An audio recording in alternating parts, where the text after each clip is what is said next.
কি হয়েছে তোমার? I am shivering. Shivering? What's that? Shivering হচ্ছে এমন একটা পরিস্থিতি যখন খুব ঠান্ডা পড়ছে এবং আপনি কাঁপছেন, কিন্তু আপনি আপনার কাঁপুনিটা কন্ট্রোল করতে পারছেন না। আপনার বডি কাঁপছে কিন্তু সেটা আপনার কন্ট্রোলের বাইরে। But do you like the winter chill? It sounds so unfamiliar, right? What is the winter chill? A winter chill is a feeling of really being cold and often you are shivering. এর মানে হচ্ছে এমন একটা পরিস্থিতি যখন খুব ঠান্ডা পড়ছে এবং আপনি শীতে কাঁপছেন, এবং সেই পরিস্থিতিটাকে বর্ণনা করার জন্য আপনি ইউজ করতে পারেন the winter chill.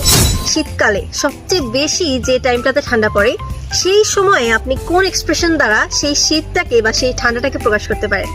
The dead of winter.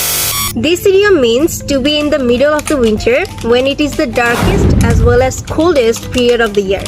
মানে হচ্ছে যে টাইমটাতে সবচেয়ে বেশি ঠান্ডা পড়ে, মানে উইন্টারের একদম মাঝ বরাবর যে টাইমটাতে সবচেয়ে বেশি ঠান্ডা পড়ে, তখন আমরা বলতে পারি the dead of winter. For more follow easy PG English with Mahi.